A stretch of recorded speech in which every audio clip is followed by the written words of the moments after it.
Kapag ganito na nakalimutan nyo ang password nyo sa Google account or Gmail account nyo, tapos kapag nag-forget password ka, wala naman nagsisend ng code para ma-reset yung password mo. Kapag ganyan po na nakalimutan nyo ang inyong password sa Gmail nyo or sa Google account po, pwede nyo po ma-recover gamit lang yung screen lock password ng inyong cellphone.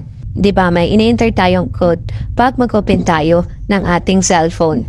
Kapag ito ay naka-screen lock, so ganun lang din ang gagawin nyo para ma-recover ang inyong nakalimutang password sa inyong Gmail or Google account po. Pumunta lang kayo sa Gmail account nyo or Google account. Di ba nakalagin naman dyan ang Gmail account nyo? Hindi lang alam kung ano yung password. Ang gagawin nyo, pumunta kayo sa Gmail account nyo or Google account. Dito,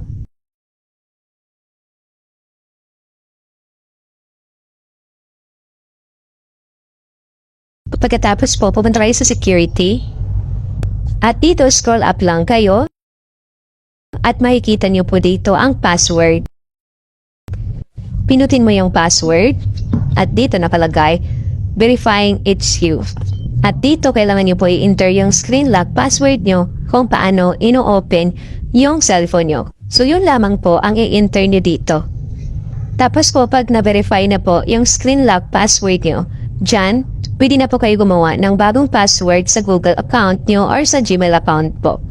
I-enter mo lang dito yung bagong password at i-enter mo ulit. Pagkatapos, i-change password ka na po. Ganun mo lang marirecover ang nakalimutang password sa Gmail or Google account mo.